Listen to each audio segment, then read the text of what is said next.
Vamos a ver ahora las propiedades de las soluciones amortiguadoras. La primera propiedad es el efecto de la dilución. El pH de una solución amortiguadora permanece independiente a la dilución, porque nosotros lo que vamos es agregando o ácidos o bases a nuestra solución amortiguadora. Y esto ocurre, esta independencia de su pH ocurre hasta que las concentraciones de las especies que contienen se reduce al punto que no se pueden aplicar aproximaciones como aplicamos en los ejemplos anteriores. ¿Se acuerdan de que incluían o no las concentraciones del oxidrilo o de los protones? Entonces llega un momento en que yo no puedo ya suponer que las concentraciones agonalíticas son iguales a las concentraciones de las especies. Y ese es el límite, ¿verdad?, del efecto de dilución de las soluciones amortiguadoras. La segunda propiedad es el efecto de la adición de ácidos y bases. Considerar que las soluciones amortiguadoras se caracterizan por su resistencia al cambio del pH después de la adición de pequeñas cantidades de ácido y base fuerte, como ya habíamos mencionado al inicio de la clase. Bien, a partir de aquí vamos a resolver un ejemplo más en el que vamos a calcular el cambio de pH que ocurre cuando se adiciona una porción de 100 mililitros de, primero vamos a considerar hidróxido de sodio 0,0500 molar y en segundo lugar vamos a considerar ácido clorhídrico 0,05 molar, también adicionando 100 mililitros, ¿sí? Entonces, teniendo nosotros una solución buffer, que en este caso la solución buffer que vamos a usar, que ya tenemos preparada, es la del ejemplo anterior, que era la solución amoníaco-amonio, ¿sí? Que ya habíamos determinado el valor de su pH, que era de 9,07 en el ejemplo anterior. Entonces, teniendo 400 mililitros de esa solución amortiguadora, ¿qué pasa si yo le agrego, por un lado, 100 mililitros de hidróxido de sodio 0,0500 molar y por otro lado, 100 mililitros de ácido clorhídrico 0,0500 molar? Bien, para trabajar en el ejercicio ya tenemos aquí los equilibrios implicados, que son los mismos del ejemplo anterior. Tenemos los valores de Ka, que son los mismos, el Kb, que ya les expliqué, si no lo tienen, cómo lo sacan, cómo lo determinan. Tenemos las concentraciones que tiene para cada una de las especies esos 400 mililitros del buffer antes del agregado ni del ácido ni de la base. Y a partir de ahí vamos a ver qué ocurre, ¿sí? Entonces, yo les voy a resolver el ejercicio, ustedes van a encontrar estos ejercicios en el libro y quiero resolverles tal cual está resuelto en el libro para que ustedes puedan entender. Lo primero que hay que hacer aquí, me está pidiendo, la incógnita es el valor del pH. Entonces, yo tengo un buffer de un pH determinado, yo le voy a agregar en primer lugar hidróxido de sodio. Entonces, el primer agregado que vamos a considerar es este. Entonces, ¿yo qué tengo que hacer? Ver cómo va a variar la concentración de las especies.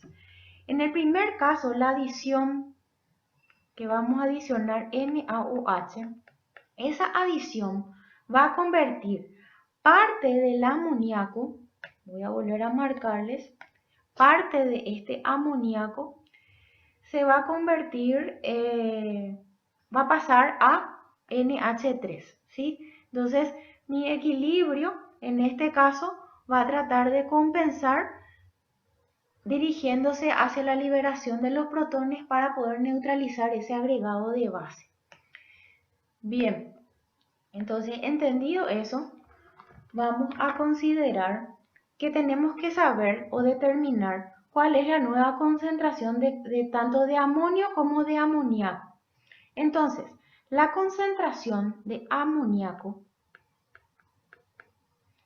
tenemos que considerar que va a ser igual a los milimoles de amoníaco, ¿sí?,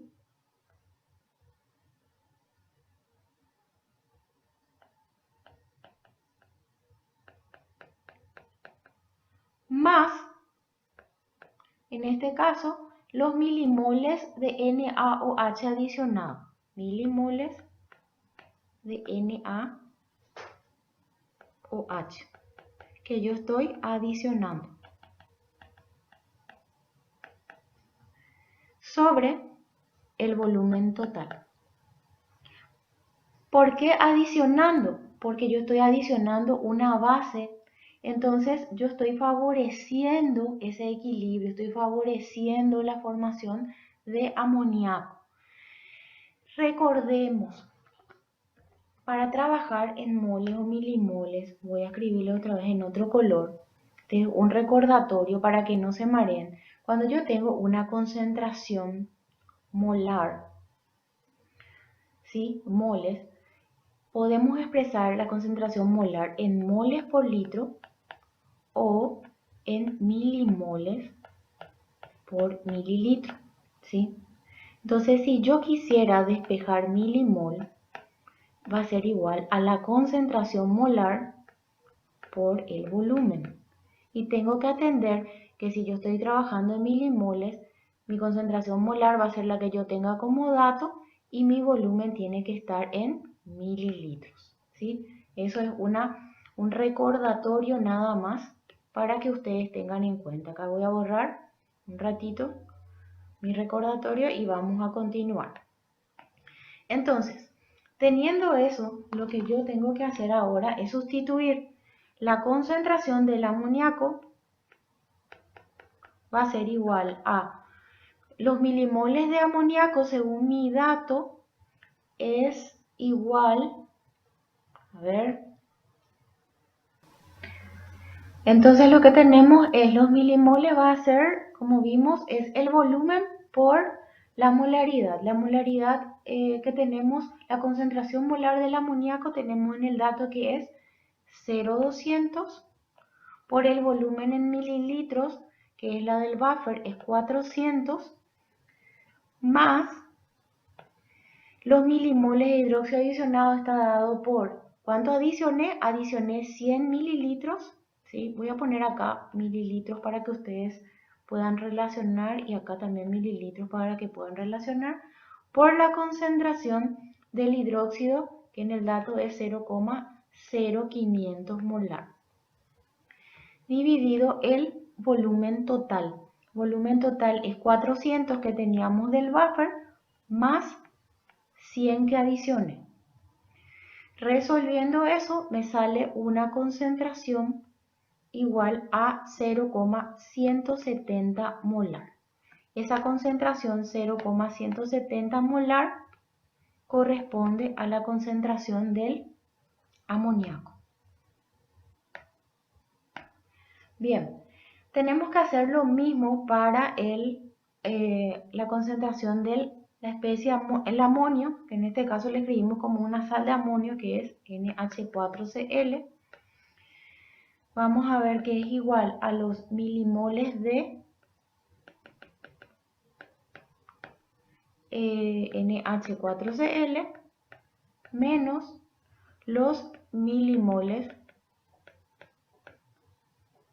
de NaOH adicionado. Bien, dividido el volumen total. Entonces, la concentración del NH4Cl va a ser igual, otra vez, el volumen es 400 mililitros, por la concentración del amonio, es 0,300 molar, voy a poner molar para que ustedes entiendan después, menos 100 mililitros, que es lo que yo adicioné de la base, por su concentración que es 0,0500 molar, dividido el volumen total que es 400 más 100. En este caso, esta operación me da un resultado de 0,230 molar. Y este resultado corresponde a la concentración del amonio en este buffer al que yo le agregué la base. Bien, teniendo en cuenta entonces las concentraciones que hallamos ya de las especies una vez que le agregamos el hidróxido, vamos a considerar la expresión de la constante de disociación ácida para el amonio, que era Ka es igual a la concentración del NH3 por el protón sobre la concentración del NH4. Entonces lo que yo necesito es hallar el pH. Yo tengo que despejar, en este caso, despejar la concentración de los protones. Y en lo que voy a hacer, despejo la concentración de protones y va a ser igual eso, concentración de H3O va a ser igual a Ka yo voy a tener que tener en cuenta las concentraciones, estoy considerando que las concentraciones son aproximadamente iguales a las concentraciones analíticas del NH4Cl y la concentración analítica del NH3.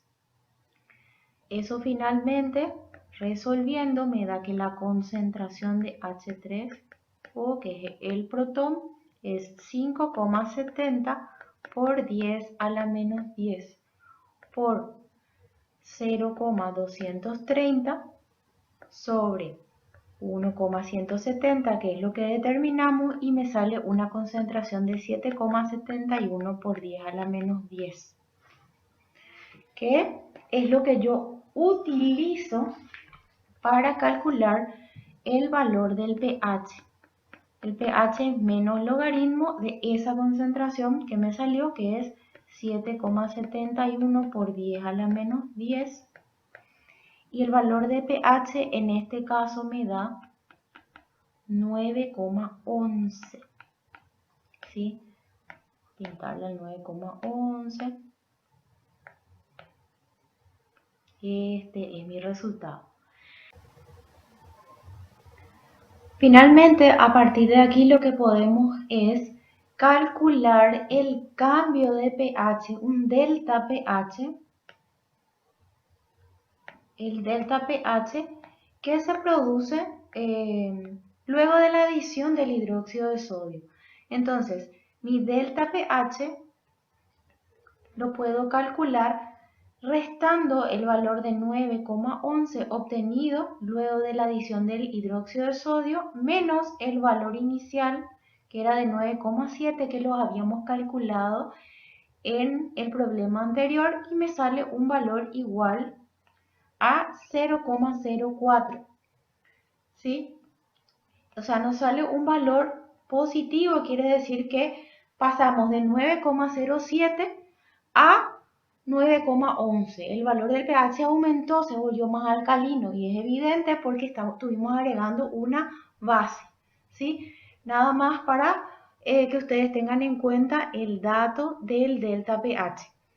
El siguiente ejercicio, que se trata del agregado de 100 mililitros de ácido clorhídrico 0,0500 molar, lo van a realizar ustedes a partir de lo que estuvimos viendo con este ejemplo.